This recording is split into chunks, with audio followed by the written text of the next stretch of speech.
Hello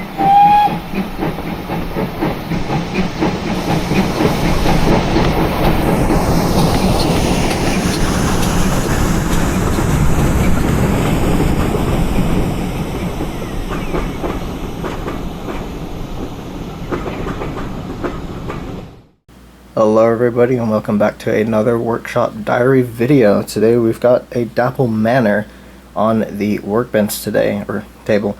So, quick background on this particular model. This is basically a replacement for my Akira Scale Bradley Manor that I had pre-ordered and was unfortunately one of the many people who had their pre-order canceled. So Dapol, I forgot exactly when this was announced, but Dapol came out and released Bradley Manor. It's not as preserved. It does have all the embellishments on the front, which is the subject of today's workbench diary. But yeah, the Dapol Manor, it's a pretty decent Manor. It's a pretty decent alternative to the Akira Scale one. There are some issues with it. I am aware, I believe one of the main issues is the shape of the boiler. I think people have said it tapers too much, or the firebox is too shallow or something like that. All I know is that there are issues with it that a lot of people don't like, but it doesn't detract from the model itself. It's actually a pretty decent model. Like I said, a good alternative to the Akira Scale one. It's also a little bit cheaper as well, although Dapol did hike up their price. So this is actually probably on par with the Akira Scale Manor. While I'm still waiting for Akira Scale to announce the second run of the Manors as well, I went out and got this because I'm tired of waiting. And like I mentioned, I already had one on pre-order and that was canceled, and I am still bitter about that. So there is that. So cab detail, firebox flicker. It's got all the fancy gizmos and doodads and whatnot. It's an okay locomotive. There are some things on it I don't like. I don't like plastic valve gear and that crosshead, as you can see. Hopefully you can see it. It is plastic, unfortunately. So one of the things actually I plan to do with this model, and the reason for this whole video, is I'm going to give it some cosmetic improvements. I'm going to do away with all that embellishment at the front. I mean, it might be okay for you. It's actually the real Bradley Manor ran like this for a little bit recently, so it might be accurate if you want to model that, but I prefer it without all the embellishments. I don't think this is meant to be as preserved. It's actually definitely not supposed to be as preserved. I think it's meant to be like in its 1960s, shortly before it was drawn, because it still has its nameplates. Anyway, we'll do away with the embellishments at the front. We will fit etched plates, number and nameplates. We will also blacken the wheels, the wheel tire, well, not the tires, but like the outside. Yeah, the tires. Yeah, we'll blacken the tires because they don't look good.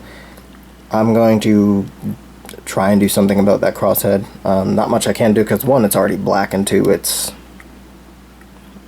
plastic and there's really nothing much I can do about it. But yeah, it should be a fairly simple detailing project.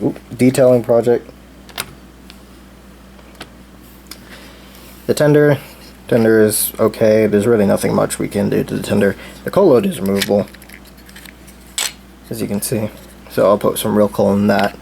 And then, like the locomotive, blacken the wheels, the wheel tires, put some real coal in the tender. That's pretty much it. So should be what I would call a fairly simple detailing project. So I will get into that, and I will show you the outcome. So be right back.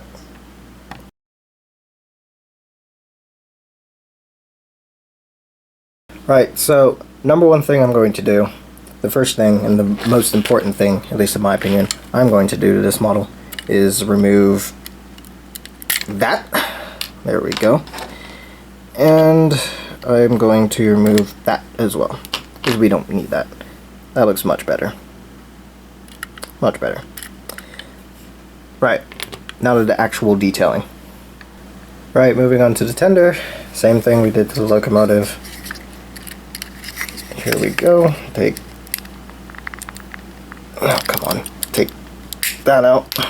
Jeez. And... focus camera. Focus. Or maybe I should zoom in. There we go. That's better. And remove that. There we go. That looks much better.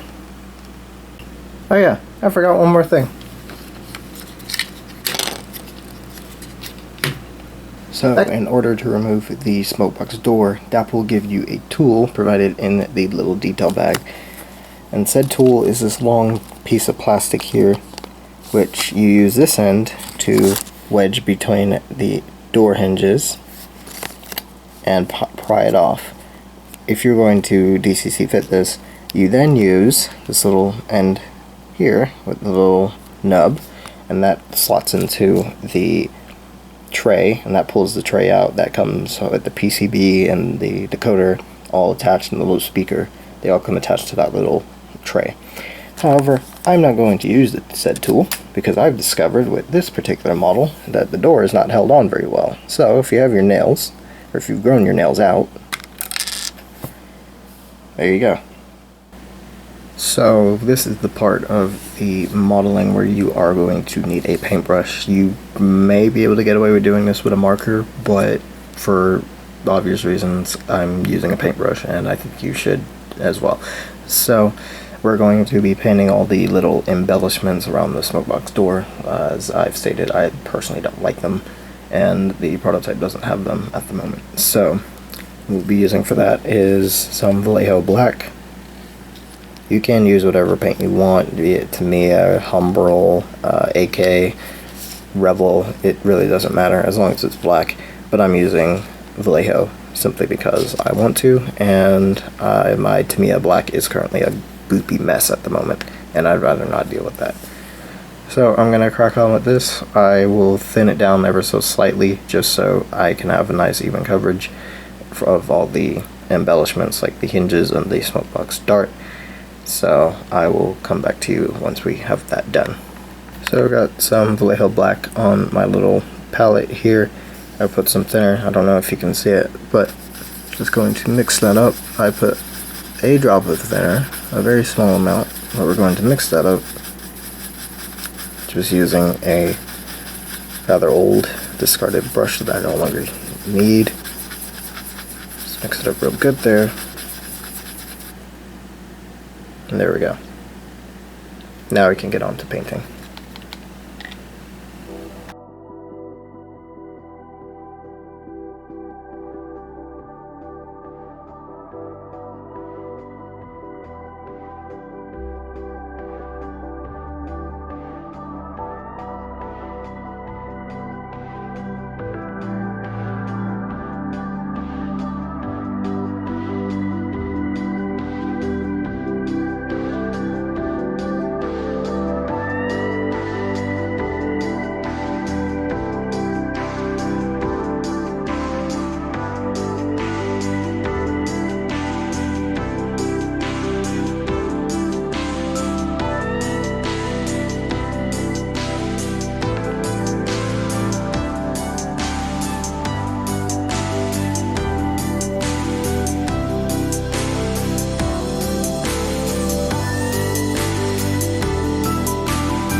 So there is the finished smokebox door with the matte varnish applied. It is currently drying right now.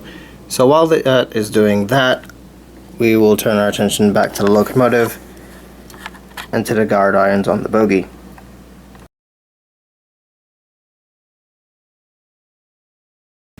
So in order to paint the guard irons on the bogie, you will need to remove the bogie from the chassis.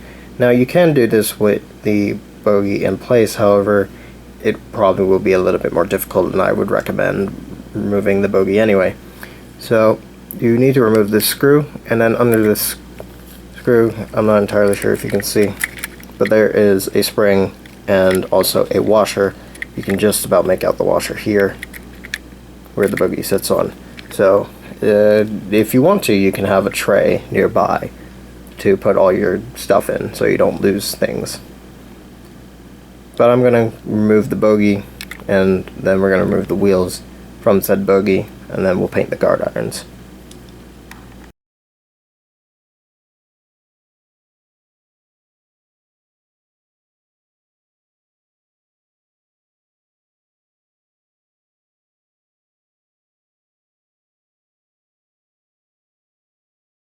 So there's the bogie removed. Now all we have to do is pop out that front wheel. Like I said, you probably can get away with just painting the guard irons with the wheel in. However, it's probably better to do it with the wheels out. Now one thing I've found out is that the wheels on these bogies are super easy to remove compared to some of the other manufacturers. So it should be fairly easy and simple to remove the wheels. It would also make this next step after painting the wheels a little bit easier, and I will talk about that once we get on to painting the guard irons. Another thing to keep in mind is the placement of the screw that holds the bogie in when you go to refit the bogie to the chassis. So it goes screw, then washer, then spring. Now if you keep it like this on your desk, that's probably not the best thing to do. Like I said, I recommend putting it in a tray if you're afraid to lose some of these rather small bits. So I'm going to paint the guard irons off camera. I'm pretty sure you don't want to see me paint again, because that can be rather tedious and boring, let's be honest. However, the next step we'll do is paint the wheel rims, so I will do that next. So in order to remove the wheel from its slot, all you have to do is simply press underneath very gently. You should hear a click. Not sure if camera picked it up, and then the wheel comes out. Now, as you can see, that will be getting to the guard iron much easier in order to paint it. The bogie detail is actually pretty nice on this. Never really noticed it before, but pretty nice bogie detail. You can keep this rear wheel in, it doesn't really need to come out for this purpose. So, in order to paint the wheel rims, you will need a black permanent marker of some description, be it Sharpie or, in this case, Big or Bic, or I don't know. But it really doesn't matter as long as it's a black permanent marker. You don't need a paintbrush. Once again, I have to state this because it makes no sense, but you really don't need a paintbrush to paint real rims. Dapol have the same problem Hornby do, and they like to leave shiny wheel rims, which is unprototypical, and it does not look good, in my opinion. It's probably up there with painting, well, not painting, but putting white walls on tires on cars. To me, it just doesn't look right. It looks weird. So, get your black permanent marker, go around the outside. I'm not sure if the camera's going to pick it up, but it's a very noticeable difference.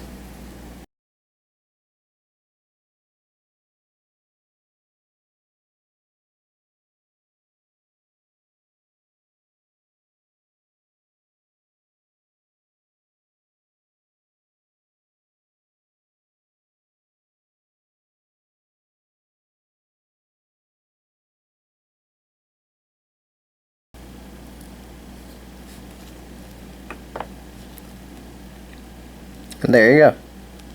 There's your blackened wheel. Now if you have a wheel center that isn't black, you can do the same method as well. However, for me, this only works on black wheels. I'm not sure if you have a wheel that's going to have like a different color. So if you're doing this to a southern locomotive or an LNER locomotive, you probably will end up having to paint the wheel again. So there's that. But it's fairly simple, fairly easy thing to do. Just rinse and repeat for the other side, which I'm not going to do on camera because I think you can already get the idea. But yeah, fairly simple thing. So one way I've discovered how to blacken the wheels is by putting the locomotive on a rolling road. Now you will need your marker, your black marker, be it this or Sharpie or whatever, and then obviously have your locomotive on the rolling road, and then turn the power on. I really need to clean this thing.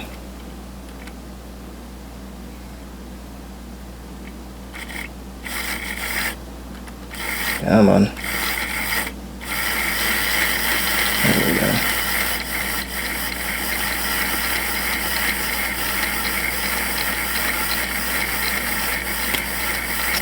And next,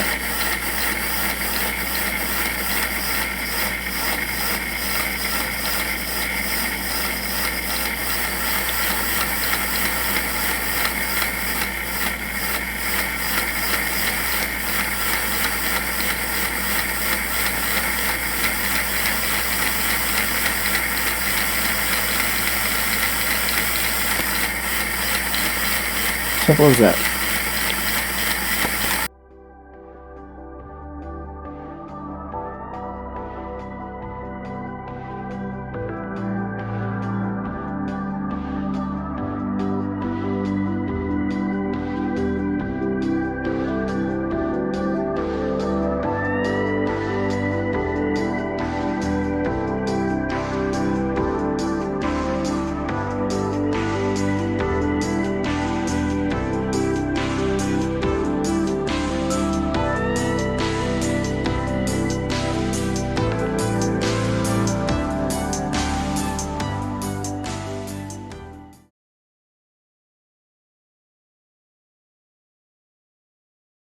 So one of the final slightly major changes I want to make to this model is the fitment of etched number plates. Now the model comes with these, however they're not properly etched, they're just printed on pieces of metal, so they're not properly etched. This was going to get its own video, but I'm going to explain it now. It's very flat, 2D, not properly etched, not like the headboard, which is metal and is etched. I don't know if you can see it, but there's a raised text there. But like I said, this was going to get its own video for another locomotive in another review. So the plates I'm using are from Fox Transfers. Now you can get these from, well, Fox Transfers obviously, and I believe Silvertape models on eBay. And the Silvertape models ones, they come without this support here. However, the reason why I went with the Fox ones is because I'm not spending £38 for shipping for something that costs a fraction of that. So here we are. And the nameplates, I'm unsure about gluing these on because they are not separate. I think they're part of the splasher, which is annoying. And then they went and did a Hornby, because Hornby does this as well, and it's extremely annoying. They did this on their castles and the King and the Star, and it's very annoying. And the Grange. Actually, no, not the Grange. The Grange is different, but those ones, it's very annoying. So what I'm going to do is I'm going to just simply put the number plates on, and then at a later date, probably like 3 or 4 or 5 years in the future, or maybe next week, I'll glue the nameplates on. So with our numbers now cut out, we will be applying them using this stuff. I used to use super glue. I wouldn't recommend it. just, you know, just don't do it, especially if you're not feeling comfortable. But we're going to be using matte varnish to apply the number plates. A little word of advice when cutting out the number plates: if you have a little bit of extra left over around the edges, use a file, clean that up, because if you don't, it won't sit well, and it also won't look right.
Alright, so here is Bradley Manor on the white background, here for its little post-game discussion section of the video. Now, before we get into this part of the video, I will state that this is not finished. This is nowhere near finished.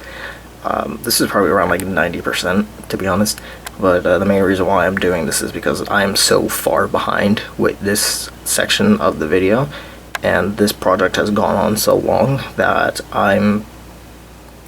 I've had to move this forward, but this is about like 90% done, and I'll get into it later on in this section of the video. But let's talk about what we've done, which is quite an extensive list. So if I zoom in, starting off with the smokebox door that has had the number plate replaced with a Railtech transfer. So the Railtech transfer, I believe, is the correct size, whereas the one that is currently molded looks a little malnourished, at least in my opinion. So that looks a lot better. It looks a bit thicker, as it should be.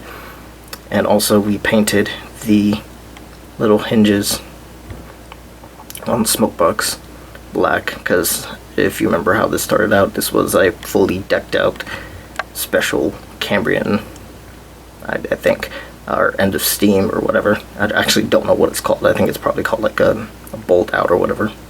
Correct me in the comics nicely, but I believe that's what it's called. It's called like a special, like, embellishments and stuff, but it had like all those embellishments on the smokebox door. The hinges were like a white, and as well as the buffers, so those have been painted black.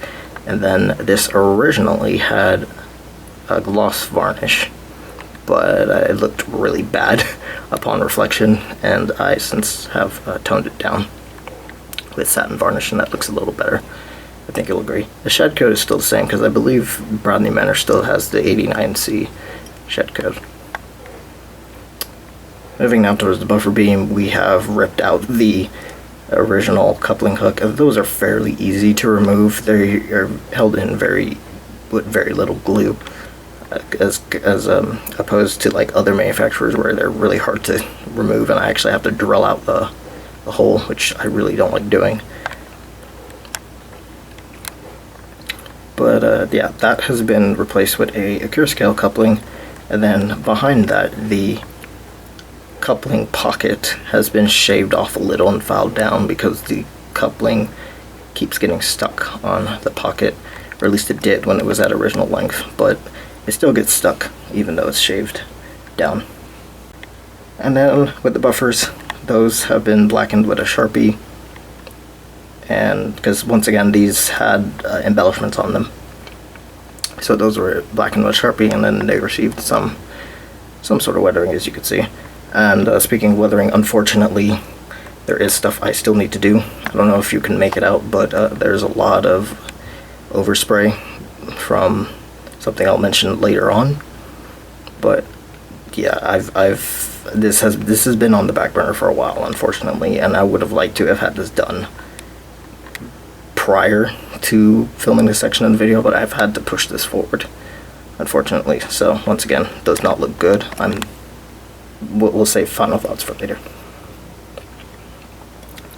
Moving towards the bogie, that once again had embellishments on it, the guard irons, and those have been once again with a Sharpie, and so they're now the proper black as they should be. And then as the bogie wheels, well, all the wheels in general, the drivers and the tender wheels, those have really annoying, ugly looking, high shine, polished rims.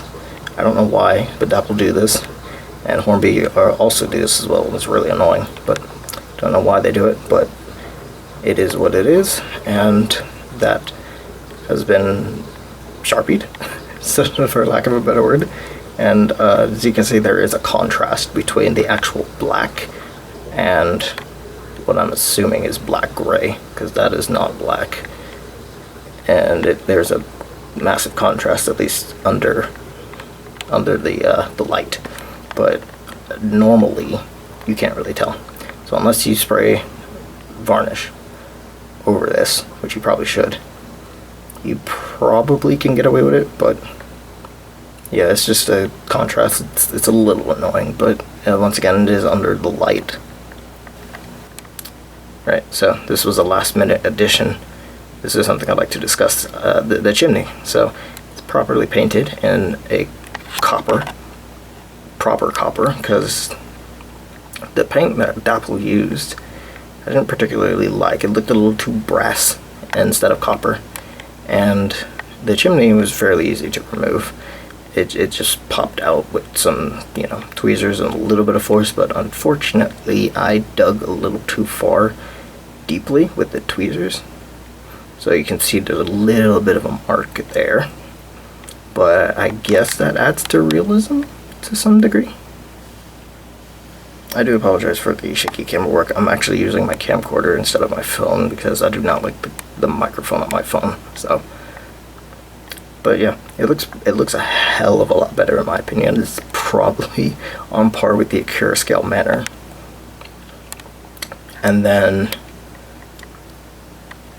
all around the model, as you can see, I sprayed the cab roof and parts of the tender, and the frames of the tender, and the smoke box, and the running board. As you can see, that was all sprayed with Tamiya flat black 3D airbrush to tone down the black on the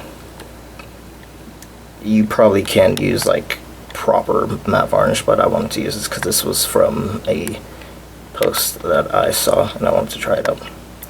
But it looks pretty good. Once again, I would say it's on par with the Accurascale Manor. So turn it a bit more.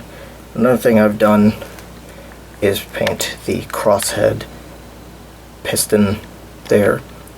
That was painted silver because this was black, and the little vacuum pump thing there, up there, that was also painted silver. That actually wasn't painted, it was just sharpied with a silver Sharpie. You don't need paint, but if you want to use paint, you can. Word of advice though, if you end up doing this, clean off the oil, because there is oil on the crosshead. And yeah, so what you have to do is you actually have to remove this whole assembly here. So you need to get like a specific tool. Unfortunately, the nuts aren't normal nuts. They're not screws. They're like these. As you can see, they're these weird. They're these weird like hexagonal shape. They're not the usual round ones, or not hex. They're like oval, ovular, whatever. They're not normal shapes. So you will need a specific tool, and annoyingly Dapol don't give you a tool in with their locomotives. There's only one locomotive, and that comes with a tool specifically for removing the crank pins. I think you can guess what locomotive that is, but Dapol need to make that tool like with all their locomotives, at least in my opinion. There's the nameplate, which is as standard. I didn't add the etched plates to the nameplate because I don't think we really needed to. Or the number plates, and the number plates were etched. We'll get onto those later. But the nameplates are as standard. And then number plates are Fox transfers. And those look a lot better than the fake etched ones that Dapol will supply you with. And then the whole model was given a gloss coat using 4 polish sprayed through airbrush, just to boost the shine. Unfortunately, at least in my opinion, I think I went a little too heavy with this, and it looks almost toy-like. Just a tad. And once again, that was sprayed before the matte black, so as you can see on the cylinder, I've had to clean up any overspray, and that also attacked the polish underneath. So I have to go back and spray the varnish again, or polish actually, which is a tad annoying. Turning the model around, not sure if you can see, but I painted the cab interior rather poorly, as you can see, just because I thought it needed it, and it looks a lot better. There is a black wash in there as well. And then tender was fitted with real coal, and once again Tamiya flat black sprayed. Thankfully I didn't have to do much cleaning up on the tender as I did with the locomotive, so it all went relatively easy. Tender sides are still as standard. The only thing different is the polish. The frames, once again, matte black, Tamiya. And turning it around, screw link coupling, I added it to the rear. Tender buffers have received weathering, were blackened with once again a Sharpie, and received weathering. Not much different. Up top, flat black, once again. But the other side is as standard. Flat black, polish, etched number plates, no etched name plates. 4 polish on the boiler, and the splashers, and the cylinder cover. Matte black on the smoke box with the proper painted cover chimney. Right, so that concludes the walk around for the model. Once again, it's not finished, so I'm really sorry about how it looks. It looks not great, but it's something I need to work on, and I am working on. But it's probably going to be further down the priority list because I do have several other projects that require my attention. And unfortunately, this got done at a bad time because personal stuff got in the way, and also this was around the holiday time.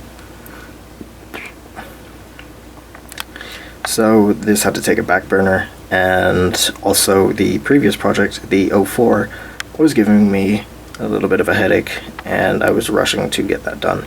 And rushing is simply what I did with this project, which is why this section of the video is being filmed currently, because I was going to wait until I was finished, but then upon further reflection, this is probably going to take a while, so I might as well just do it now.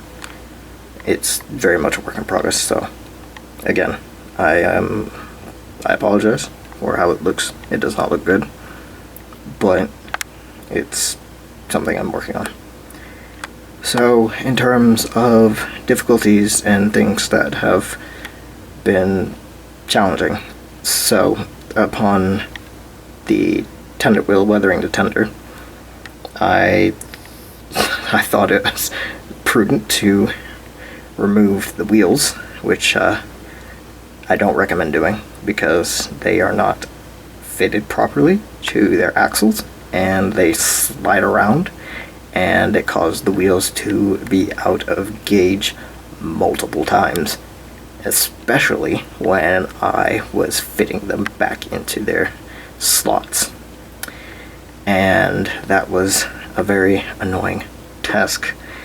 So I ended up in the process breaking one of the brake shoes, and also I bent one of the tender steps inwards to the point where it nearly snapped off. So those had to be refitted and re-glued, and for both I just used some plastic cement, which seems to hold up relatively well considering they haven't dropped off, and I've actually did a test on them and they seem to be working fine. So knock on wood, they don't come out and cause problems again. But yeah, as I mentioned before, there is overspray almost all over them all, and I've been trying to clean that up, and that is why this part of the video, another reason why this part of the video is being filmed and this is being pushed up in the priority list, because I was going to wait until this looked a lot better. Unfortunately, it does not. As you can see on the cab, there's overspray there, and in doing cleaning up, I've taken some of the varnish off. So I have to revarnish that, and then on the buffer beam, there's overspray all over the damn place. But I think that's okay, because it can add effect, because sometimes buffer beams can get dirty, and they can be polished and stuff. And then I also got overspray on the cylinder,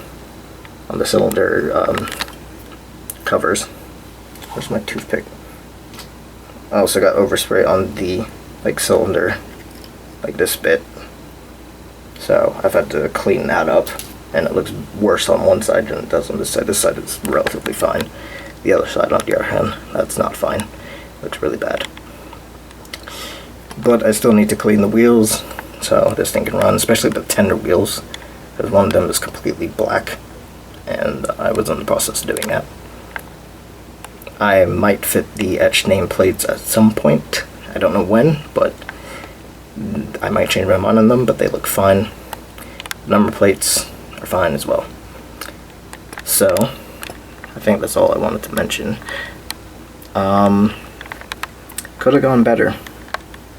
Could have really gone better. But that leads into something else I want to talk about. So because of this and the previous project, all future projects are going to be done, and the episodes will be released when I have those projects completely finished, when I can show them off when I'm happy with them. And so we don't have this problem again. All episodes after this one will be released when I am finished with those projects. So, and the original plan for this series was to do monthly, and I was really stupid because I was rushing through most of everything, and some of this stuff was filmed months ago. The Beachy Head video, that was filmed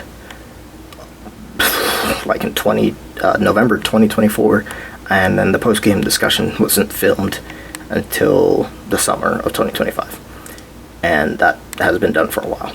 And with some of these other projects, like this one, I originally started this back in September 2025, and it's currently 2026, so filming this part of the video. So yeah, that was really stupid. I won't do that again. These will be filmed on once they're finished, they are finished, and when I can show them off, and when I'm happy with them, essentially. So we don't have this problem ever again. Right, so I think that's all I want to talk about. In terms of the model, the Dapol Manor it's okay. It's not great.